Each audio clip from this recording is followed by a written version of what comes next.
So this is the last week. Very sad. I mean, it's not sad. I guess we keep moving along. It's not the only. But the It's a last week, hard Masecta. it's a very hard, and so Bava Basra is a little bit easier because it's shorter, mainly, not because it's easier. Um, because famously, there's very little Rashi once you get past like the 30th daf. So what do you And think? so there's a Rashbam, but the Rashbam is very, very verbose, I would say. So there's a lot of text on the page that takes away from the Gemara. So the dapim are very short in general. You guys can hear? Yeah, let me know if there's any because we don't have the best connection.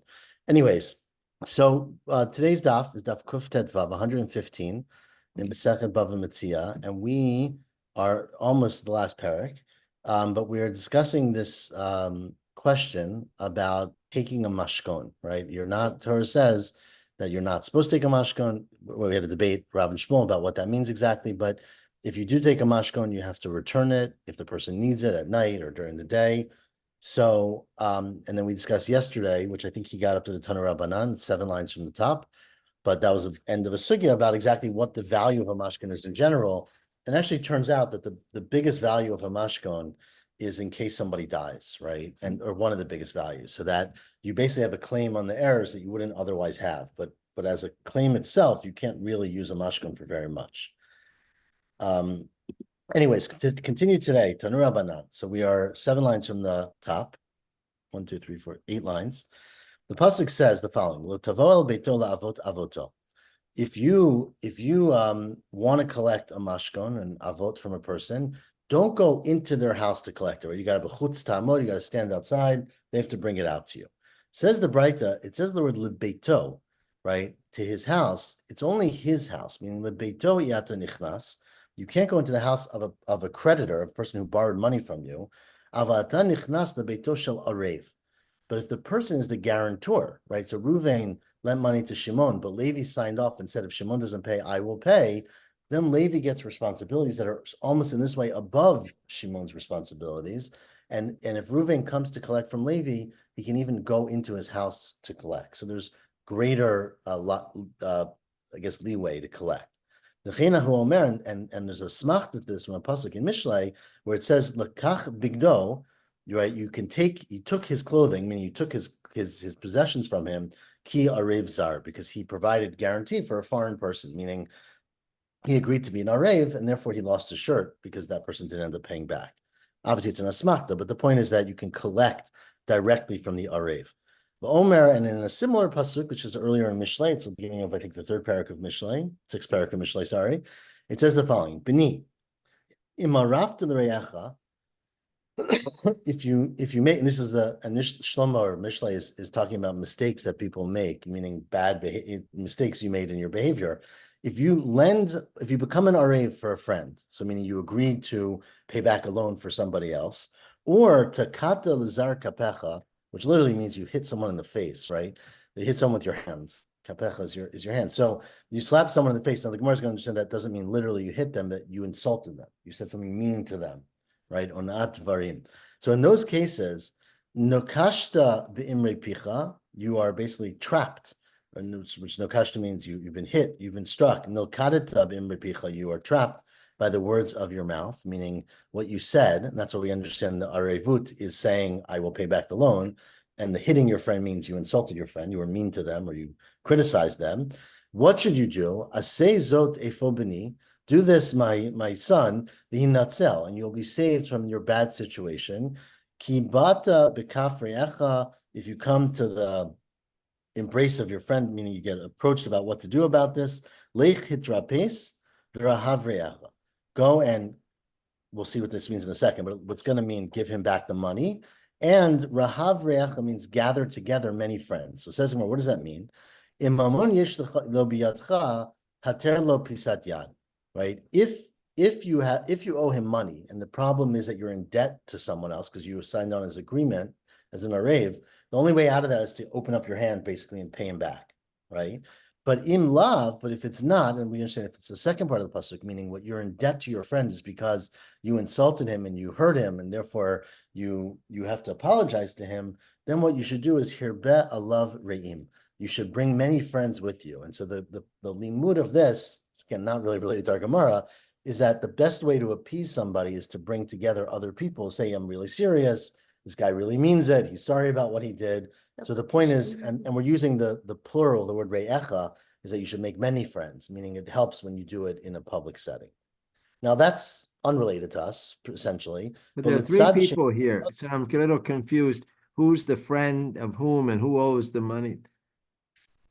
So everyone's friends here. Re'echa here is the terminology. It's the very liberal use of the word, right? My friend. Okay. So is their friend the Arave? Is their friend the creditor, the debtor? What Mishlei is saying basically in this understanding of it is that there's really two ways that a person could be indebted to somebody else. One is that they agreed to pay money, so they're an Arave, right? They agreed to pay back a loan for somebody else, and so therefore you're in hak to the friend, and the only way out of that is basically to pay up.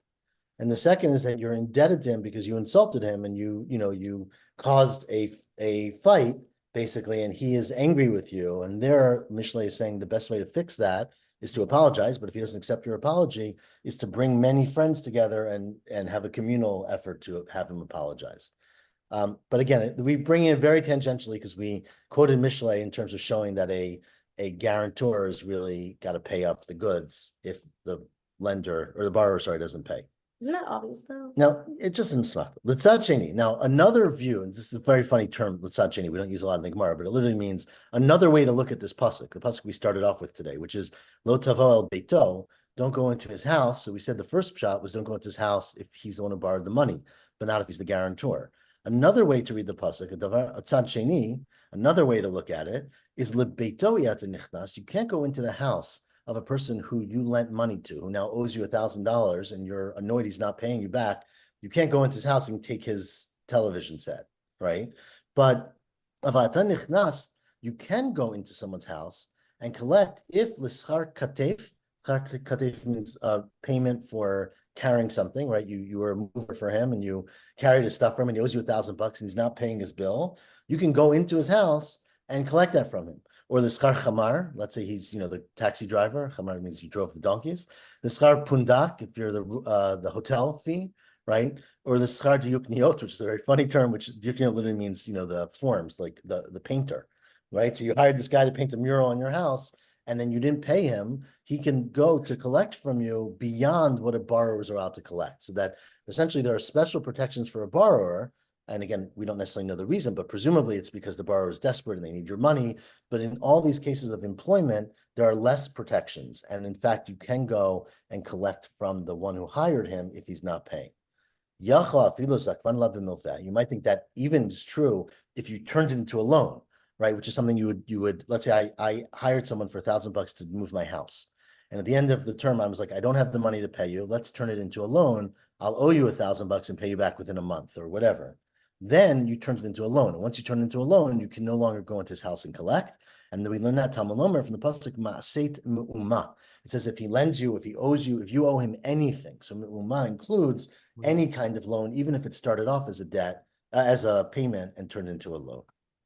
Says the Mishnah now. The next interesting case about this thing is that the pasuk is a very interesting pasuk, which we all know, which says, I have the psukim somewhere here. No, I don't know if I have the psukim. The pasuk says, right, that you're not allowed to collect the mashkon from a almana, right? And you're not allowed to take. Here we go. Lo tachbol beged almana. Don't take the as a mashkon the clothing, the belongings of a widow. So now the pasuk doesn't explain why. Is there a reason a widow is someone who's more what's it called? Vulnerable, thank you. Right, what's the reason? So says our Mishnah, almana, if the borrower is an almana, bein shehi ashira, bein shehi aniya, bein shehi ashira, whether she's poor or rich, aim mashkinenota. You can never go and take a mashkon from her. Remember, because the pasuk says, lo tachbol beged almana. The pasuk just says straight out, don't take a mashkon from a widow. It doesn't say because she's poor. It doesn't give a reason for it. You might assume all kinds of things, but the Torah doesn't make that distinction, and it's a blanket rule. Tanur Rabbanan. Now says the Braita, that's not so clear. It's a machloket Tanaim. Says the Braita, almana a woman who's a widow, that's our Mishnah, Divi Rabbi Yehuda. That's the opinion of Rabbi Yehuda. But Rabbi Shimon says, I disagree. Ashira, a widow who's rich, meaning she can afford it, then mashkininota. And by for again, rich and poor here mean whether you have to return the thing. Remember, you have to return a mashkin to a poor person who has nothing else. If you take their bed or their pillow or their blanket and they need it to sleep on, you got to bring it back. And ashira would be someone who has two blankets, right? Or whatever thing you're taking, you don't need to return it. So says Rabbi Shimon, that's what it depends on. If she's an ashira, if she's a wealthy woman, and therefore whatever you take from her as a mashkin, you don't need to return, then mashkininota. And in fact, you are allowed to take a mashkin, unlike the Torah. But if she's poor, and therefore you'd have to return the object to her, then ein mashkininota. Why? Mipnei shata. Sorry, I take out no word. Shata chayav lahachzirla. Because if she's poor and you take her bread spread, you're gonna have to bring it back every night. But when you start going to her house every night carrying her blanket, it's going to start looking very suspicious. V'ata, you have to return it to her. V'ata Metzia shemra b'shchunata, and you're going to give her a bad reputation. So the point, according to Rabbi Shimon, is that she's an almana, and so therefore it's unseemly for a person to go to her house at night, right? It looks like something inappropriate is happening. And if you take a mashkin from her, you'll have to return it, but that's only true if she's poor. If she's wealthy, you don't have to return the mashkin, in which case there'll be no problem. So although the Torah says don't do it, Rabbi Shimon interprets the Torah to be specifically in a case where it's going to lead to trouble.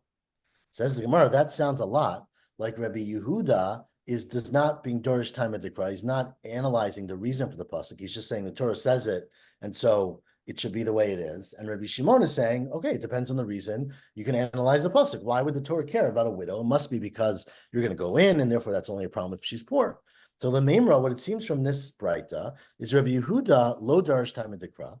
Rabbi Yehuda does not analyze the reasons for the psukim; he just takes the psukim literally. And Rabbi Shimon is darish time dikra. And Rabbi Shimon is of the opinion that when the Torah gives you a rule, that you should think about what's it's a strange rule. Don't do it from a widow; it doesn't really follow. You should think about the reason, and it applies, and it's limited by your reason. That's why are we mentioning that you should have to bring it back for the pauper into a house? Haven't we said repeatedly that one is not allowed to go into the person's house, but rather stands outside? No, but yes, but it doesn't mean going in the house. It means you go to the house, right? If you show up at the front door every evening at 8 o'clock, it starts looking to be questionable. It doesn't necessarily mean in the house. It just means going to the house. But so says the Gemara, that's a very nice distinction between Rabbi Yehuda and Rabbi Shimon, but it seems to go against what we already know about these Tanaim. We learned the exact opposite when we started discussing a whole nother sugya, which is the Torah says that a king, right, is not allowed to have lo yarbeh lo nashim, and he shouldn't have too many wives. The lo yasur livavo, and they shouldn't lead his heart away from God, we'll say, right, or his responsibilities. So how do we darshan that to Tanya? Says the Braita. The pasuk says lo yarbeh lo nashim. A king shouldn't have too many wives. We're going to see in Sanhedrin, we'll get to how many is too many. But whatever too many is, a king shouldn't have too many wives. Rabbi Yehuda says that's not true. That in fact, the king could have as many as he wants. Marbehu, he's allowed to have as many as he wants. As long as they don't lead him astray. The issue with the pasuk is not having too many wives. It's that don't have too many wives because they're going to lead you astray. But if you choose them appropriately, let's just say they're going to lead you astray because they're oved avodah zarah or they take too much of your time, whatever the rationale is. If you get around that problem, you don't have any prohibition, which sounds, we're going to get to some more detail, but it sounds like he's dorish time of dikra, right? He limits the pasuk by the reason. And Rabbi Shimon says in that Braita, afila achat v'misirat libo. What do you mean? If a woman's going to lead him astray, even one wife is a problem, right? So hareze lo yisenu, he shouldn't marry a woman who's going to lead him off the path. Im kain matam alom v'yarbelo nashim. So what does the Torah mean when it says don't have too many wives? It means even if they're perfect, afilu ke Avigail, even if they're as righteous and authentic and keep him on the path as Avigail, still there's a limit. You can't have whatever that limit is. Let's say it's 10 or whatever number. Still there's a limit to how many wives a king can have, right? So it sounds like Rabbi Yehuda is dorish time of dikra, and he says when the Torah says don't marry too many women, it means only if it's a problem, but not if it's not a problem. And Rabbi Shimon says the Torah is taken literally. It says don't marry no matter how perfect they are. which is the opposite of what we're saying here with an almanah and a mashkon. Answers the Gemara, well, the olam I could tell you were the first word of the wide lines, 7 lines from the wide lines. Rabbi Yehuda lo darsh time and tikra. And in fact, Rabbi Yehuda's opinion throughout the Torah is that you can't analyze reasons for psukim and halachot and make changes based on that. You can do moral changes, but not halachic changes. And therefore, when it says don't take the beged of an almanah, the mashkon of an almanah, it means don't take anything. Why is it different when it comes to a king and many wives? Because shani hacha, this is different to mefarish kra. Because the Torah gives a reason. It's not what the Torah just says, don't do it. It says, lo yarbel lo nashim, don't have too many wives, pen, right? That's the language, I think. Pen yasir levavo. They're going to lead you astray. So clearly, it says the lo yasir levavo. So therefore, the Torah is giving you a reason, right? It says, lo yarbel lo nashim, vil lo yasur. My time and lo yarbel lo nashim. Why is the Torah saying, according to Rabbi Yehuda, you can't have too many wives? Mishum lo yasur, so that they don't lead you astray. But if you're confident, how you can be confident, I'm not so sure, but if you're confident that these women are not, the wives are not going to lead you astray, you can have as many wives as you want. And Rabbi Shimon says the opposite. Michti, look, the Alma Darshinan time and Dikra. I usually, says Rabbi Shimon, I do analyze the reasons for the psukim. So when the Torah says don't take an mashkon from an almanah, my question is why? And that limits the halakha. And I think the reason why is because we don't want you going to the house at night. And so it's only true about a poor almanah, not by a rich almanah. But now when the Torah says a king shouldn't have too many wives, I would understand the reason. I would understand it's because they're going to lead him astray. So why did the Torah have to say, let the Torah say, lo yarbeh, don't have too many wives, and I don't need a reason, because I, Rabbi Shimon, would come up with a reason. Lo ba'inan lo yasur, I don't need the words to say, don't lead him astray. V'ana yadana, and I will understand, because I'm smart, my time lo yarbeh mishum lo yasur. Why did the Torah tell me that a king shouldn't have too many wives so that they don't lead him astray? So the fact that the Torah says a reason itself is extra.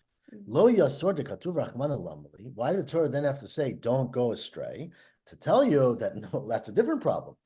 There's two issues. One is you shouldn't have too many wives, period. And the second is you shouldn't let wives lead you astray.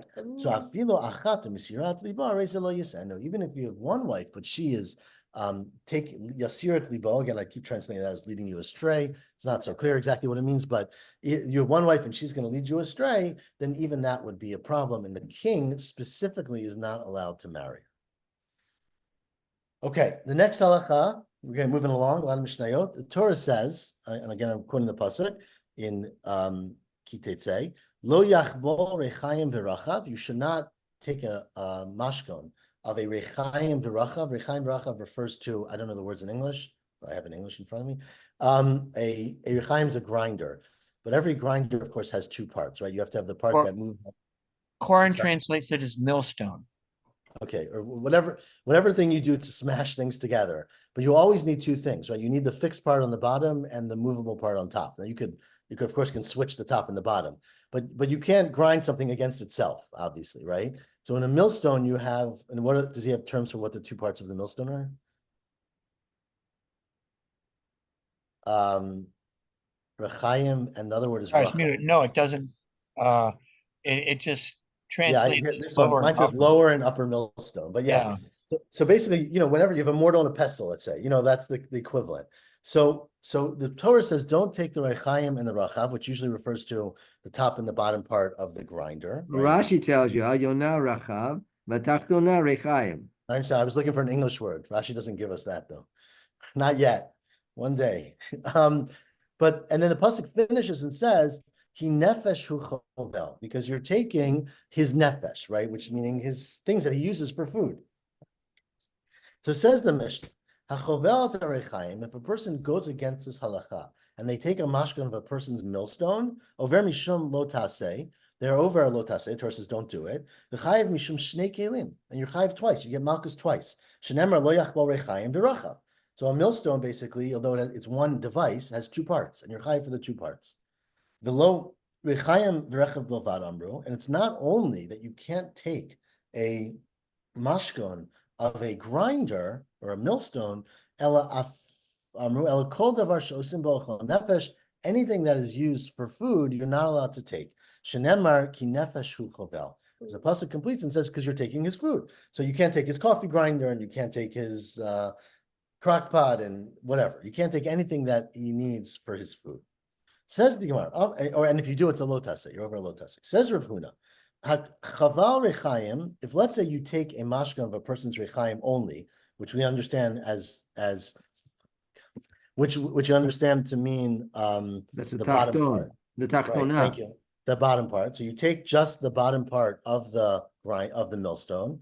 Lokesh shtayim. Says Rav, Rav Huna, sorry, you get malchus twice. Why? One is because you took a rechaim. And the second is mishum ki nefesh hu chovel. That when the Torah finishes off the pasuk, it says, "Don't take his rechaim v'rachav," because you're taking his food, his life. That's a separate lotase. So you're over twice. One is a general rule, and one is specifically the rechaim. Okay, and if you take rechaim v'rachav, you take the whole apparatus. Don't worry, you take the whole apparatus, right? The top and the bottom pieces. Then lokesh shalosh. In fact, you get malchus 3 times because mishum rechaim and rachav, and the lav, the general lav, mishum ki nefesh hu chovel. So that is what Rav Huna says. That you also always basically add a second set of pair of makot for ki nefesh hu chovel. And Rav Yehuda says, I disagree. Chaval rechaim, if you take off the bottom millstone, lokeachat, you get malchus 1 time. If you take the rachav, which is the top part, and lokeachat, you only get 1. Did I skip that before? I must have. Rechaim v'rachav, if you take the apparatus, the whole thing together, you wheel out the whole millstone with the top part and the bottom part, then you would get malchus twice, lokesh shtayim. But you don't get a third, right? Rav Huna, remember, said you get 3, right? Because he said you would get, for the general, ki nefesh, hi chovel, says Rabbi Yehuda, the pasuk ki nefesh chovel is, turn the page, daf kuftet vav amud bet, that is l'shar dvarim hu da'ata. That comes to tell you about other things, meaning the Torah gives you a specific example.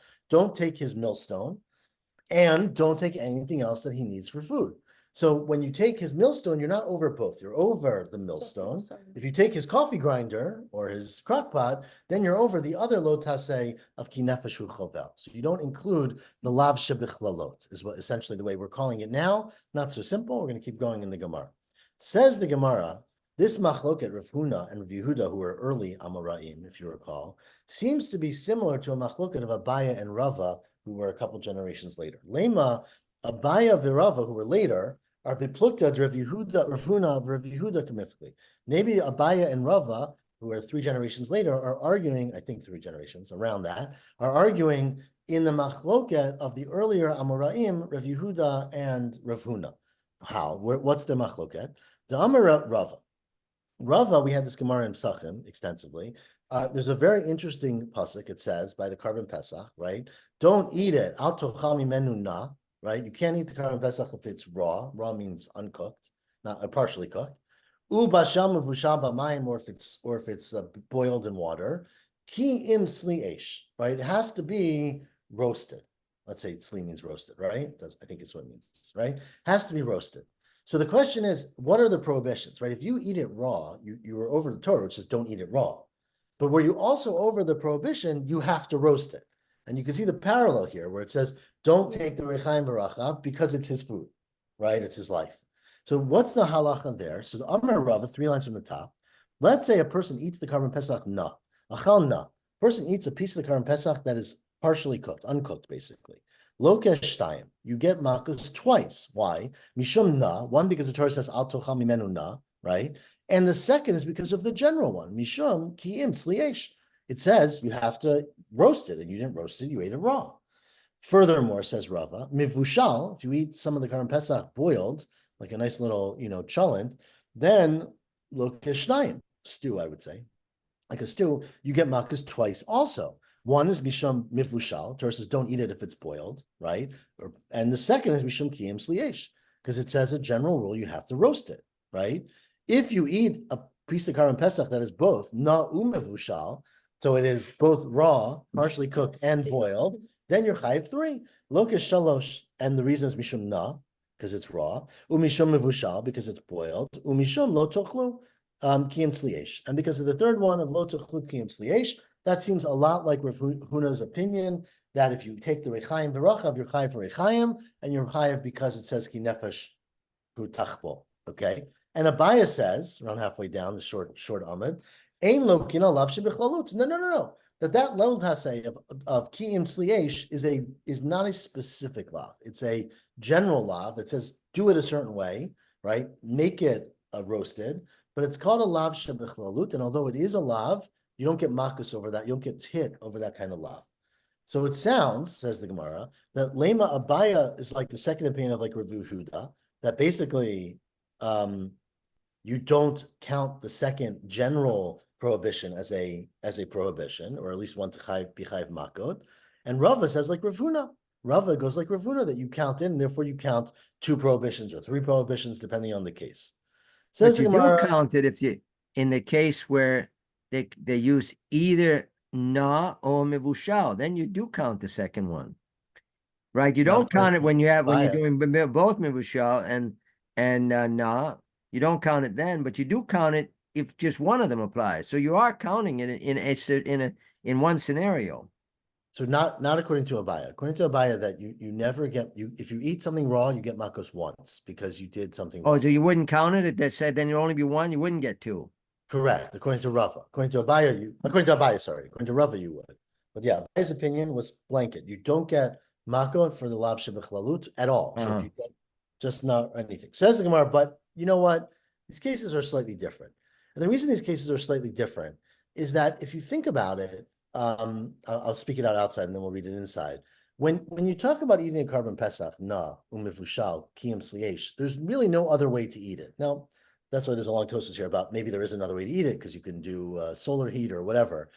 But boiling is mifushal, right? So basically, there's no alternative, right? You can either eat it boiled or you can eat it roasted. There's no real other way to cook things, which is weird. And we had this discussion in Pesachim as well, if you recall. What about tzlichama, we called it? There's other terminology, but solar energy. In any event, there isn't really anything you're adding by doing that. If you think about it by the mashkon, Torah says don't take the grindstone, right? That's one of a billion kitchen implements that you could take.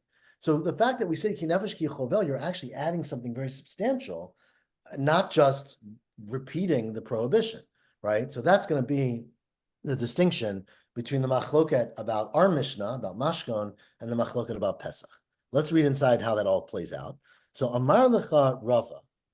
Rava would say to you, you pigeon me into saying I hold like Rav Huna, and that there'd be an extra prohibition here by a mashkon. But you know what? Another Amri, I feel like Rav Yehuda.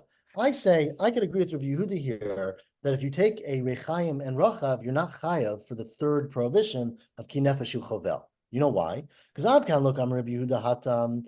The only reason Rabbi Yehuda here says, here hatam means there, but we're talking about Argamar, so it's mean here. The only reason Rabbi Yehuda says that you're not chayav for ki nefesh chovel, el de ki nefesh chovel lo mashlam rechaim rachav. Right, nefesh chavel does not necessarily include rechaim berachav. It can include many, many other things, like your coffee grinder and your crock pot and all those things. Hilkach, therefore, because it's possible that it's referring to other things, we would say l'shar dvarim huda'ata. The pasuk is referring to other things. Okay, aval hacha, but here by carbon pesach ki im sliesh l'mayata. Right, there's no other way to cook things. So how else could ki'im sliesh be referring to? It must be saying a separate prohibition. And so says Rava, that's why I say that if you eat the meat that's raw or raw and mevushal, you're chayiv an extra lotase for ki'im sliesh, right? Shma min lalav. It's coming to tell you that it's an extra lotase. And Abaya would say to you the opposite. Amar lecha, it's possible, again, not conclusive, but possible. Another Amri afil Rav Huna. I agree maybe with Rav Huna by a mashkon that you're chayiv an extra time because al karchach lo kam Rav Huna hatam ella d'chi nefeshu chavel yiterahu. Right, Rav Huna only said that you are chayiv an extra lotase because the words ki nefeshu chavel are extra, and by extra meaning that they are there to obviously include other things. They're adding. You said rechaim v'rachav. Now ki nefesh chovel is there to tell you something additional. So by saying something additional, essentially it includes the coffee grinder, and it like almost under that heading includes the rechaim. So it adds another lotase. Kivan diyeterahu. So it's on the top line now of Daf Kuftet Zayin. Since it's extra, shadya arichaim v'rachav. You also apply the extra to rechaim v'rachav. So it's a new general prohibition. Don't take anything as a mashkon that he needs for food, which includes his coffee grinder, but also includes his millstone, right? Avohacha, but when you come to Carbon Pesach, ki imsliyesh lav yiteru, right? The words ki imsliyesh don't add anything. Now they are extra, but they don't add any prohibitions because Torah said don't eat it raw, don't eat it cooked. By saying roast it, you're not adding another way you can't eat it, right? So it's not telling you another way you're not allowed to eat it, right? So it's not extra for that.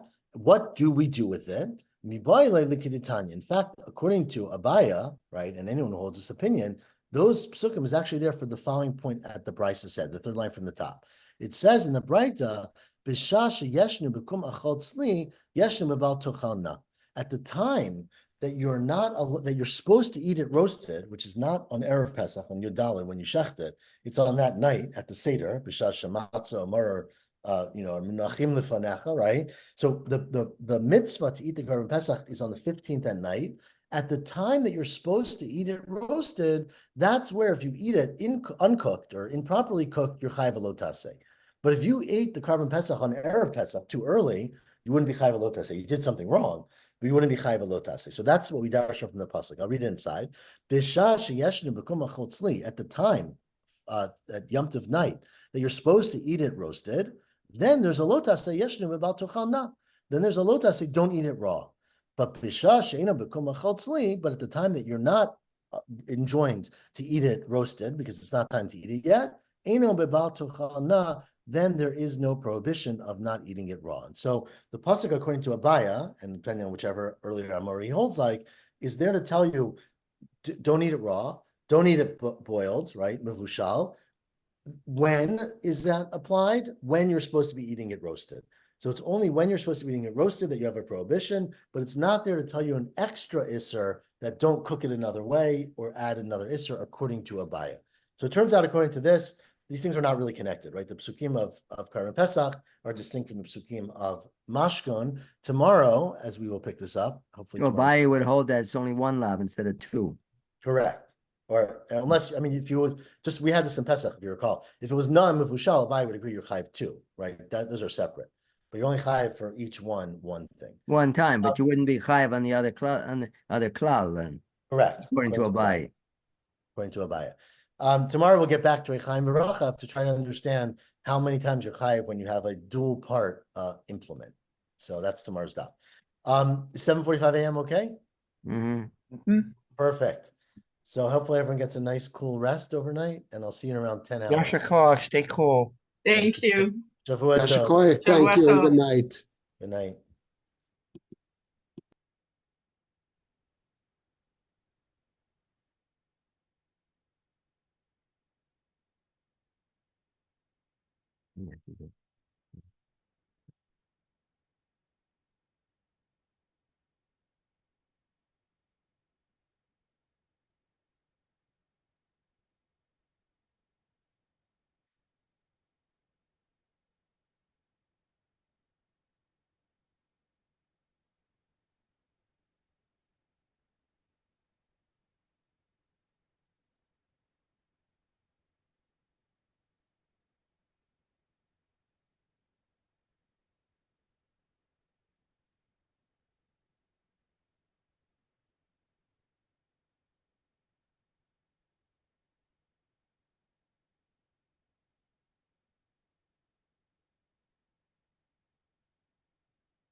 Who's there?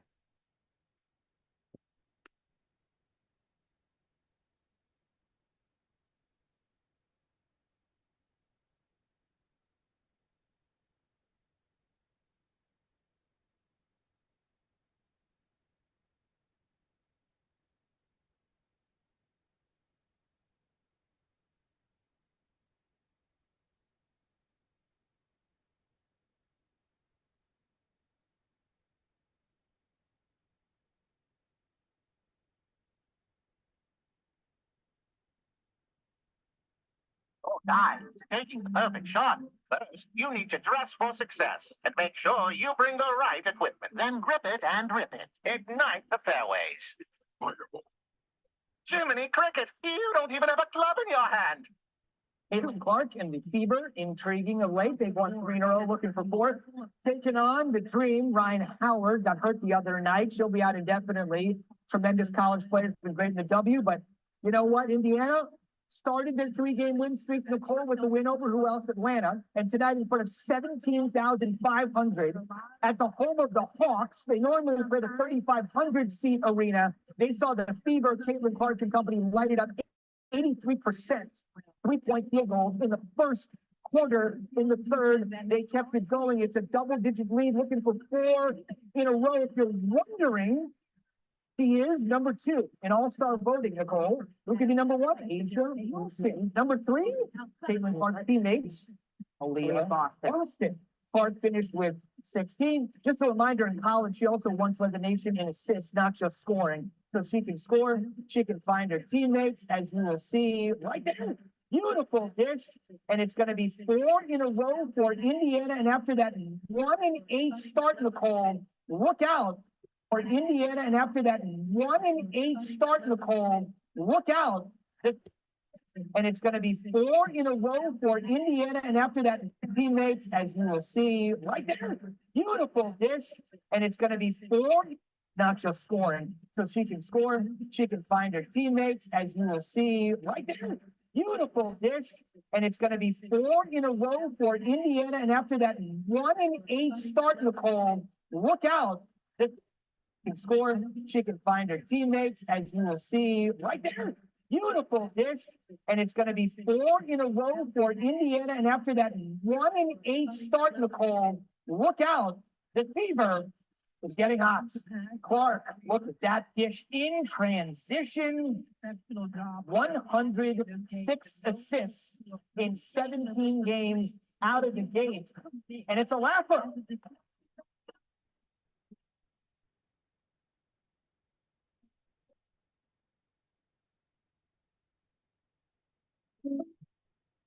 Ludicrous. All right, who called for ludicrous? Oh, you don't need me. Like a good neighbor, State Farm is there. Just file a claim on the app or call us. Lovely home, by the way. Like a good neighbor, State Farm is there. To the people chasing the sunrise with you, outrunning your doubts, inspiring you. We get things started here at State Farm Arena as Indiana starts off with the Rock and also start their 5-game road trip. That is the longest of the season for them. The shot clock underneath, Kelsey Mitchell able to get the move underneath. Kelsey Mitchell coming off of a game where she too had 22 points. About what the season has meant for them, starting off 0-5 and being able to really right the ship as Tina Charles able to knock down the first bucket for Atlanta. Tina Charles.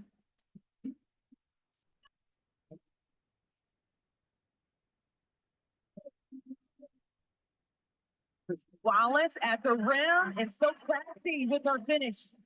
I'm not able to fill in at point guard, played multiple positions, and her defense this season has been outstanding.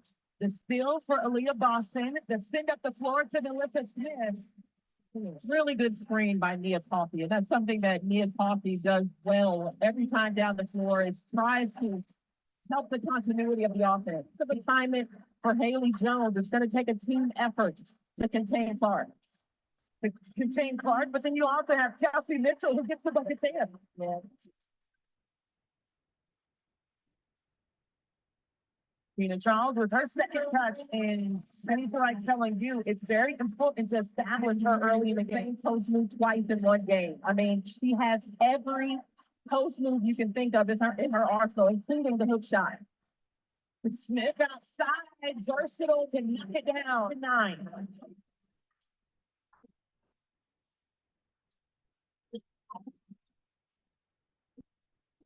With Atlanta has he can hit that shot consistently. It opens up things for her and Tina Charles to really own the middle of the floor in front court. This is her second 3 of the season. She frees up space.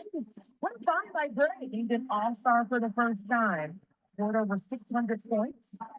The Dream went over this defense in shoot around. They are going to double Aaliyah Boston, but good ball movement and Alyssa Smith. Less than 2 minutes to play here in the first quarter. A lot of attention on Clark outside as Caitlin Samuelson can also knock it down. They are moving and finding the open player, and they're ready to knock down the shot. They're 8th in the league in assists, but I don't think that's indicative on what they've been able to be in the last 4 games. Taylor gets a screen from Samuelson, 7 on the shot clock. Pulls up, midi, every part of the rim, and it counts. And he held them to 68 points. Now, how can they balance the floor? Aaliyah Boston going at Kubai. Asks for the ball back. Left shoulder. It's pretty much automatic, right? Caitlin Clark asks for the ball, and that's why. And that is why Caitlin Clark is so dangerous, is that you think you have 9 on the shot clock. Melissa Smith gets the pass from Clark, but short on the attempt. Up the court, Tina Charles gets the bucket, and that's a ringer. Look up the floor for Atlanta. Hey, Atlanta now on an 8-0 run. And their pace working for them because of the looks they're getting up the floor. And probably 8-0 since Tanisha Wright got that technical. So good point is that Aaliyah Boston, and we see the need for that right now with Ryan out, to have someone else that can be a consistent scorer. How about Ariel Powers too, with 7 points off of the bench, the only bench scorer for Atlanta tonight. Run to perfection with the screen and all. Yeah, D by Gray. Cheyenne Parker Tyus trying to hold up Smith and 1. Run to perfection with the screen and all. Yeah, D by Gray. Cheyenne Parker Tyus trying to hold up Smith and 1. Kelsey Mitchell able to get the rebound off of the free throw attempt for Fever. Cheyenne on Kelsey Mitchell. Kelsey, 3 ball, good. Mia Coffey getting the assignment in the second half. Boston, beautiful dive to the rim. Kelsey Mitchell. Tina Charles backs off. Kelsey Mitchell makes a play. A favorable switch. A lot of them would have post players lined up in front of them because they can create that space to get the shot off, and the quick release as well with Kelsey Mitchell. The hand line on the other end, so Atlanta. If you're turning 65 or beyond, you're going to want to watch this. There are a lot of people today that are Medicare eligible that are enrolling in Advantage plans because of all the advertising. We'll have an opportunity for the 3-point play, but who had 26 points against Indiana in their first meeting, actually tied her career high 6 triples. So Atlanta seeing who pulls up as Aaliyah Boston. Spin cycle in a bucket. Gotta know where your help is coming from. Kubai's got to cover the baseline because her help is coming topside. With the bucket. They'll need more of that. This is the intensity on defense that has started this run for Atlanta. The help side got to be there. How about the finish at the other end for Clark? You got to cover. Indiana Fever having to take the ball out of the net a lot more here in this third. And we saw the first half, and that's affected their pace. Clark outside, and that's good. Be out for the rest of the season after playing her ACL team. You're going to come back stronger and better. We are all with you with loves and prayers. Absolutely. Alyssa Smith, a power move underneath. Clark left alone. Bad idea. I don't know where the defense is consistently tonight, and so she puts her hands on her instead to try to stop her. Aaliyah Boston has been a back line just completely demolishing them. I thought there was a foul there. I think everyone in the arena did. And Ariel Powers falling to the floor, one in the contact there as well. They needed to be a little more disciplined on that possession. What a perfect bounce pass. Final frame here at State Farm Arena, and for a record of 11,000 fans previously for a WNBA game here in Atlanta. They have shattered that tonight. Rebound in the crowd by Naz Hillman. Gray thought about it, takes it, and gets the bucket. Good hesitation. 9 for 10 from the free throw line, though. 5 seconds on the shot clock. Hall 3 ball good. Couldn't get that one to fall, but she has been their offense in the second half. Charles had 15 in the first and 6 right now in this ball game, but it's the balance that we're seeing. Samuelson with 8 points off of the bench in her 14 minutes of play. And the spacing and how quickly and efficiently they get down the floor, and seeing a lot of that from her time at Stanford. For Wheeler. Rare. Clark receives a pass from Wheeler. That's going to be on the highlight reel. Backcourt. That should have been a backcourt. Yeah, absolutely. Instead, it's another bucket for Indiana.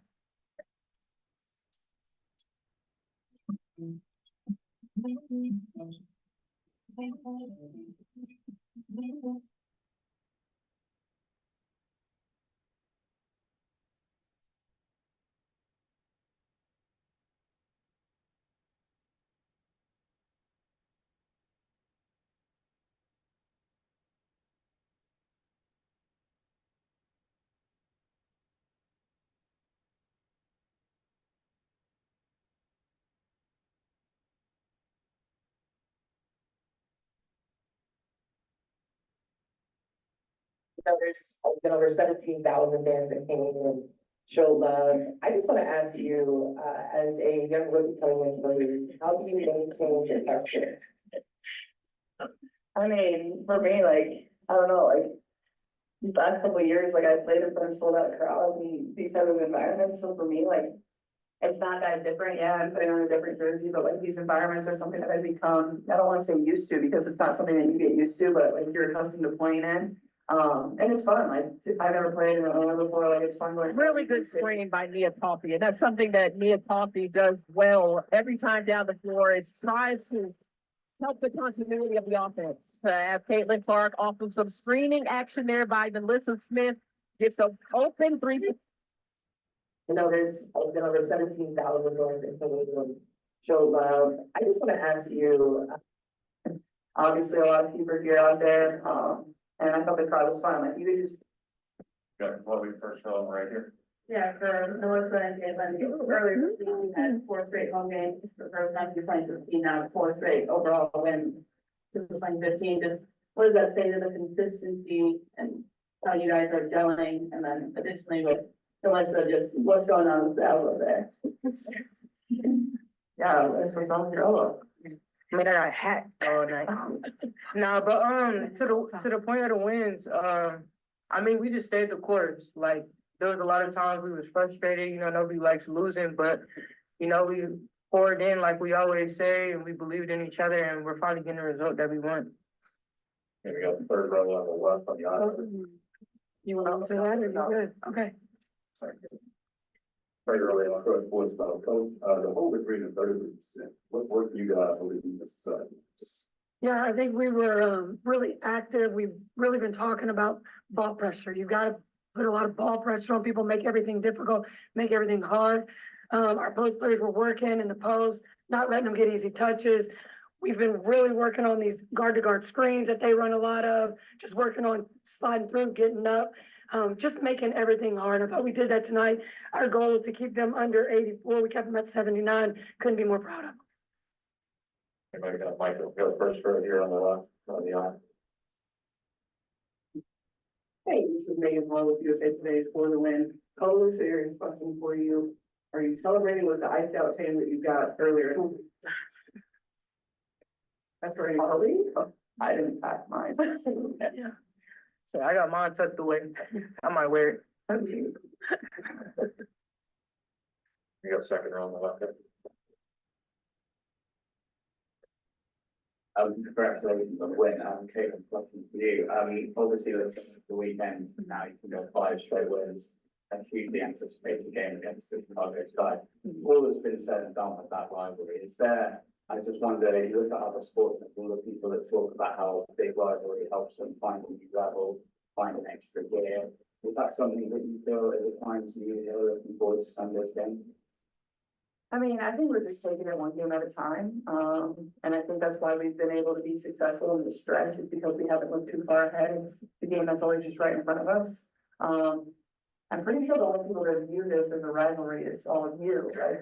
For us, like, it's just a game of basketball, like, that's what it is, and if it's gonna help move the game forward, absolutely, like, that's amazing, that's what it should be, like, people who talk about it, I mean, yeah, I think I mean, I saw the ticket prices, I guess the only thing is, like, I'm surprised we're not playing at the United Center. I thought that would have been really good for the game and really good for all the women's basketball fans in Chicago, so, maybe there's a conflict of some sort that I don't know about, obviously that's a little above my pay grade.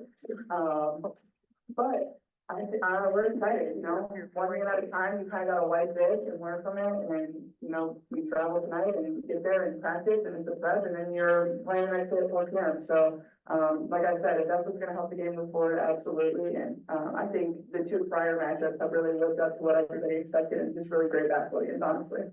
Got a third row winning well. Hey, Melissa, Rashad William, well, now. I wanted to ask you, what was going so well for this time, but like, you kind of talked about it. My guards got me the ball. I mean, we emphasize going in the paint, running the floor hard. So, I mean, every time I feel like I sealed hard, I got the ball. Go to P1 Zoom, Michael, want to start? Yeah, I was thinking, like tonight, you guys are playing to in the paint and just like Melissa said, on where you guys are getting from. And can you just talk about, just how you improve with that? Just in your short time, being able to find new things. Yeah, I think it's been a focus for us as a group is, you know, we want to be able to play inside out. We want to get our post touches. And the more we can do that, the better for List and AB. And I thought they've been, you know, obviously very efficient, obviously super efficient tonight. And like, that's the highest percentage shot of basketball. That's the shot you want to get. And once we do get the ball in there, you know, they're going to have to start sending double teams or, you know, trapping or whatever it is, or, you know, choking down on the post, and I think that opens up quite a bit for our guards, whether it's me and Kels, can open up some more clean looks, for us, from the 3-point line, so I think it's definitely been a focus, and we've done a better job at it, so we gotta keep continuing going to it. Stay on Zoom with DJ to Matt. I had a question for each team. First, to start with Melissa. This is your 3rd straight game where you've had over 7 rebounds. You recorded 6 straight games with a block. What have you managed to do over the course of this month to pick up your defense? And then the other question was for Caitlin. You guys had 24 assists on 37 field goals. You had 7 dimes. Why do you think that the offense is flowing like this? And do you think that this type of ball movement is sustainable? Easy, there's like 6 questions. We're gonna do an answer first. How long was it? Why is your defense got better? My defense, yeah, I've been challenged a lot this year defensively. And, you know, I took it as a challenge. So, I was tired of, you know, getting chewed out every single game. So, started taking defense a lot more, like, seriously. And yeah, what was the next one? Rebounding. I'm trying to get back to double-doubles every game. But, yeah, I want to keep rebounding hard. I know I could be one of the best rebounders in this league. Yeah, I think you can tell our offense is just flowing a little bit better. We're moving it well. I think obviously tough start to our schedule. Like, that's hard. You're going up against some of the best defenses in the league, some of the best teams in the league, all having really no practice and learning each other. So you're trying to learn on the fly. And then I think once we got some practice under our belt and some games under our belt, like, we've just been a lot better. I think you can tell just by the way we move the ball and kind of understand each other. So, I mean, absolutely. I hope it's sustainable. So that would be great for us. Post move twice in one game. I mean, she has every post move you can think of in her arsenal, including the hook shot. Smith outside, versatile, can knock it down. Execution for Gray to get the rock on the baseline. High arcing, just short. Run to perfection with the screen and all. Yeah, D by Gray. Cheyenne Parker Tyus trying to hold up 5th and 1. And therefore out of position on that foul right there. She's now trying to play the list. I know there's been over 17,000 games that came in. We're gonna do an answer first. You got the first one. Got some practice under our belt and some games. Miles still hasn't been for quite a while. big crowd wherever you go. But the fact that you have fans cheering for you, when you're on the road, does that help you all? Absolutely, I think really, adds an added emotion when there's a lot of people. So, I think, because we've been playing great basketball, a lot of them are probably gonna continue to come back, and that's a good thing. That last one, first round, right? Yeah, Chris, because ever since you talked about playing the offense and coast in the second half, starting the second half against Connecticut, a couple weeks ago, it seems the offense has gelled a lot more. Just what's been the difference in these past 4.5 games? Yeah, I just think we're just building chemistry and we're building, timing is everything. There's ways that when people screen and roll and you gotta kind of know what they like to do, screen and pop. So it's really about just playing together and having that experience. And so they're kind of figuring that out with each other. Most you want anything about playing for fans?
Did you know that by giving to our campaign earlier rather than later, you will have a much greater impact?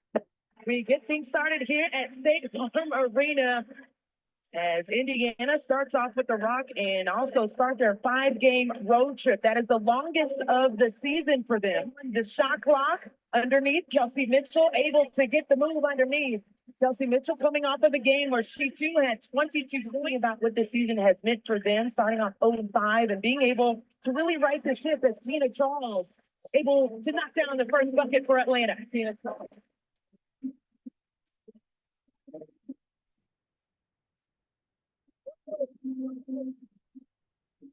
Wallace at the rim and so classy with her finish. Being able to fill in at point guard, played multiple positions, and her defense this season has been outstanding. The steal for Aaliyah Boston, the send up the floor to Melissa Smith. Really good screen by Nia Coffey, and that's something that Nia Coffey does well every time down the floor. It tries to help the continuity of the offense. It's an assignment for Haley Jones. It's going to take a team effort to contain Clark. But then you also have Kelsey Mitchell who gets the bucket there.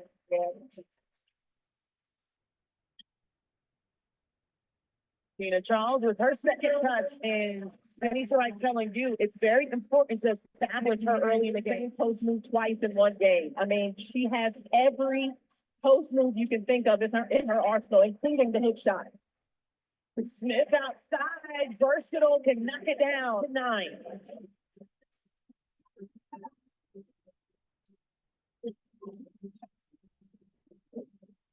What Atlanta has done there, she can hit that shot consistently. It opens up things for her and Tina Charles to really own the middle of the floor in front court. This her second 3 of the season. She frees up space. What a find by Gray. He's an all-star for the first time. Scored over 600 points. The Dream went over this defense in shoot around. They are going to double Aaliyah Boston, but good ball movement and Melissa Smith. Less than 2 minutes to play here in the first quarter. A lot of attention on Clark outside as Caitlin Samuelson can also knock it down. They are moving and finding the open player, and they're ready to knock down the shot. They're 8th in the league in assists, but I don't think that's indicative on what they've been able to be in the last 4 games. Miller gets a screen from Samuelson. 7 on the shot clock. Pulls up, midi, every part of the rim, and it counts. And they held them to 68 points. Now, how can they balance the floor? Aaliyah Boston going at Kubai. As for the ball back. Left shoulder. It's pretty much it's automatic. Great. Caitlin Clark asks for the ball, and that's why. And that is why Caitlin Clark is so dangerous, is that you think you have 9 on the shot clock. Melissa Smith gets the pass from Clark, but short on the attempt. Up the court, Tina Charles gets the bucket, and that's a rare look up the floor for Atlanta. Hey, Atlanta now on an 8-0 run. In their case, working for them because of the looks they're getting up the floor. And probably 8-0 since Tanisha Wright got that technical. So a good point is Aaliyah Boston. And we see the need for that right now with Ryan out, to have someone else that can be a consistent scorer. How about Ariel Powers too with 7 points off of the bench, the only bench scorer for Atlanta tonight. Run to perfection with the screen and all. Gap D by Gray. Cheyenne Parker Tyus trying to hold up Smith and 1. Run to perfection with the screen and all. Gap D by Gray. Cheyenne Parker Tyus trying to hold up Smith and 1. Kelsey Mitchell able to get the rebound off of the free throw attempt for Fever. Cheyenne on Kelsey Mitchell. Kelsey, 3 ball, good. Mia Coffey getting the assignment in the second half. Boston, beautiful dive to the rim. Kelsey Mitchell. Tina Charles backs off. Kelsey Mitchell makes a pay. A favorable switch A lot of them would have post players lined up in front of them because they can create that space to get the shot off and the quick release as well with Kelsey Mitchell. The hand one on the other end, so Atlanta. When your hotel room is your bedroom and your living room and your dining room, maybe you need more than a hotel room. Get an Airbnb and get more space. Recipes written by hand and lost to time are now being analyzed and restored using the power of Dell AI. We'll have an opportunity for the 3-point play, but who had 26 points against Indiana in their first meeting, actually tied her career high 6 triples. So Atlanta seeing who pulls up as Aaliyah Boston. Spin cycle in a bucket. Gotta know where your health is coming from. Kubai's gotta cover the baseline because her health is coming topside. They'll need more of that. But this is the intensity on defense that has started this run for Atlanta. The help side gotta be there. Now about the finish at the other end for Clark. You gotta cover. Indiana Fever having to take the ball out of the net a lot more here in this third than we saw in the first half, and that's affected their pace. Clark outside, and that's good. Out for the rest of the season after clearing her ACL. Cam, you're going to come back stronger and better. We are all with you with love and prayers. Absolutely. Alyssa Smith, a power move underneath. Clark left alone. Bad idea. I don't know where the defense is consistently tonight, and so she puts her hands on her instead to try to stop her. Aaliyah Boston has been a back line just completely demolishing them. I thought there was a foul there. I think everyone in the arena did. And Ariel Powers falling to the floor, one in the contact there as well. Atlanta needed to be a little more disciplined on that possession. What a perfect bounce pass.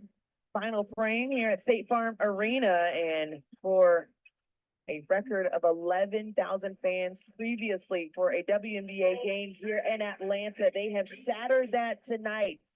Rebound into the crowd by Naz Hillman. Gray thought about it, takes it, and gets the bucket. Good hesitation by 9 for 10 from the free throw line, though. 5 seconds on the shot clock.